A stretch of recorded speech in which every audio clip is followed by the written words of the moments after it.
हमर मेम साहब हो गईली मुखिया, अब हम ही चूहानी रहे। भाई हो आयल नीतीश जी के राज, पति का सिर से उतर गई ताज। उल्ह त मनवा कचोट तकाया, शांति बा तबही जब पत्नी के दया। चले के पड़ी लेके पीछे से बेग, उन्हीं के कृपा से डालब हम डेग। रखिए पंचायत के उहे संहार, हम चूल्हा ले पब घरवा के पानी भरब। हमार मेम साहब हो गईली मुखिया, अब हम ही चूहानी रहे। हमरा से कहतरी चूल्हा धरा दी, बाबू के सुसुम के दूधवा पिया दी। देर होता चाहवा बनाई, हल्दी से नाश्ता के थाली लगाई। बैठ जाई एके में कर ली जलपान, हमरा के दीही बनारसी के पान। चली पीछे से मान हमर हानि करे, हमार मेम साहब हो गईली मुखिया, अब हम ही चूहानी रहे।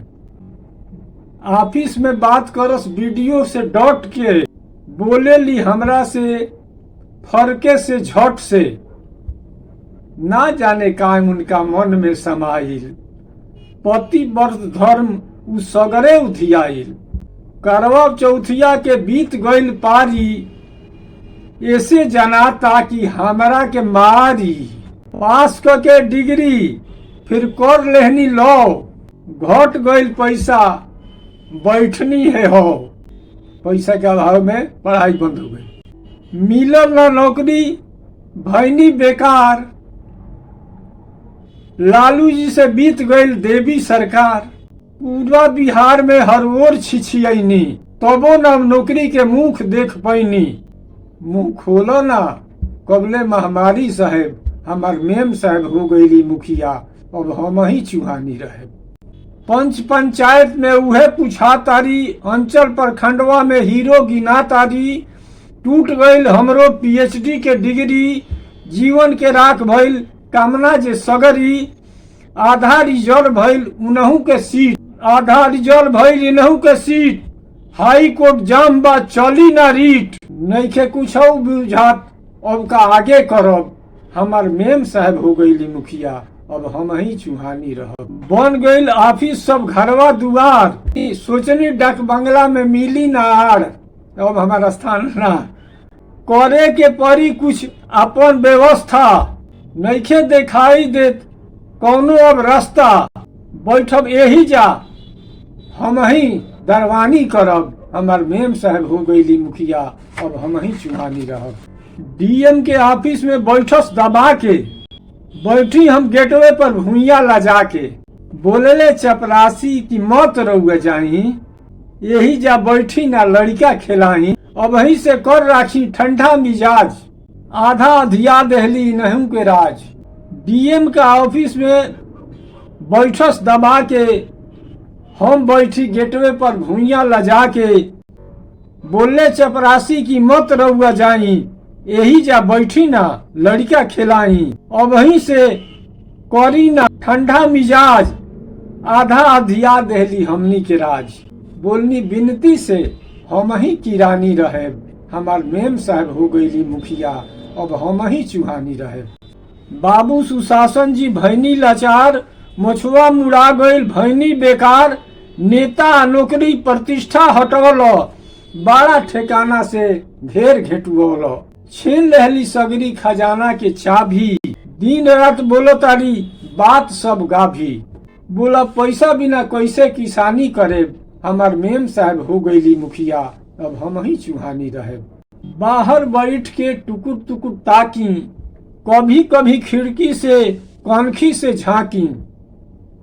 चलता भीतर समोसा पर चटनी, ऊपर से देखब रसगुल्ला के कटनी। एने हमरा होखता भूखे हनहार, ऐसन अभागा निकलनी भतार। मन हेठ भइल हम का मर्दानी करे, हमार मेम साहब हो गईली मुखिया, अब हम ही चूहानी रहे। घरवा बदल गईल ऑफिस जनाता, दिन रात अफसर से जनता समाता। टूट गईल सगरी पुरनका व्यवस्था, देखला पर लागता बन गईल संस्था।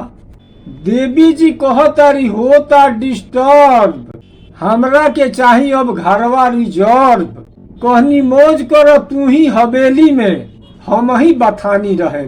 हमार मेम साहब हो गईली मुखिया, अब हम ही चुहानी रहे। उठी ना जल्दी से तानी मच्छरदानी, जगवा में रखनी ना अब ही ले पानी।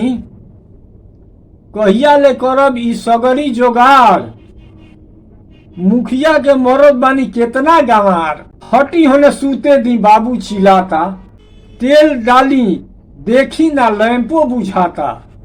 बोली सुन के सटकनी तू सुता होने, हम ही गोरतानी रहब। हमार मेम साहब हो गईली मुखिया, अब हम ही चुहानी रहब। मिट गईल सगरी जवानी के राज, कभी कभी गरम होता बड़ा मिजाज।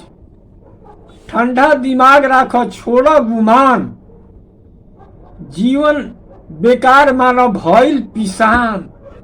झपटता कौआ लुका तारे बाज, लौटी ना कबहू पुरानका सूरज।